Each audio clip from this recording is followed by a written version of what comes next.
Right, so I'm here with Nicky after today's 4-2 win against Main Road.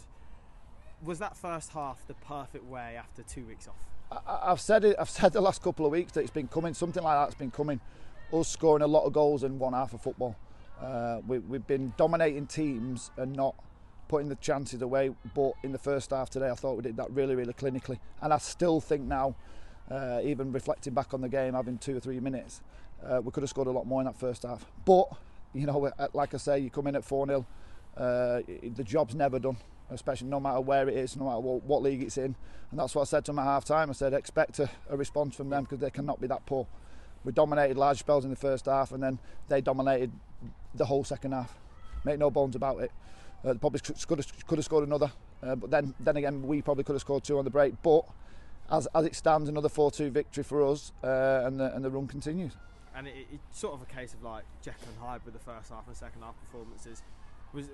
As you sort of said, like, was that more down to them being, in a way, sort of having nothing to lose and just going hell for leather, and us being a bit like we can sit on it and then hit them on the break? Yeah, but the message at half time was don't rest on your laurels. You know, your morals, should I say, do not just sit back in and defend a 4-0 lead. You either go and score 2 or 3 more, but we definitely don't concede. And it just literally went out the window that second half. Not a second half to be proud of. But they all know that, but they have to deal with it on the pitch. It's about managing games. I keep saying week in and week out. We have got a young team, but they've got to learn when they do go up and they score goals. They have to learn to keep that 3 points. It's precious to you. But again, first half was so positive. It was a really, really good team performance. The chances we created and the goals we scored were excellent. I thought Joleon was excellent. First half especially. We're starting to see a real player now, and hopefully we can hold on for him for the next few weeks. And obviously, Shep, you got League Player of the Month for October. He's got another 2 goals today. Quite different finishes, you know, one cutting in off the left into the far corner, and another little dink over the keeper. Is that sort of adding different finishes to his game is only going to make him a better player? Yeah, but that's what happens with confidence. If you've got a goal scorer scoring goals, he can do whatever he wants to do.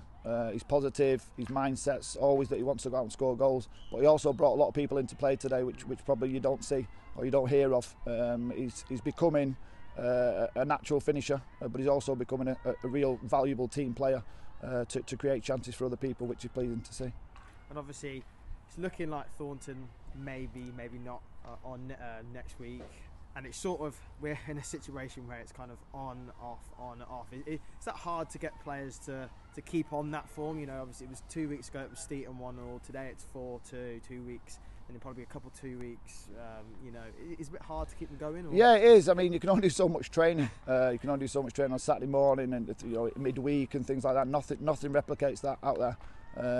But I thought we might have been a bit rusty that we'd not had a game in 2 weeks, but they blew that out of the water with that first half performance, because Main Road didn't stand a chance. And but we always knew there would be a reaction, and they did second half. Fair play to them. But again, our resilience got us through, and that's what we're learning. We're learning each week, and when we score the amount of goals we do with the players we've got, we'll be really hard to beat.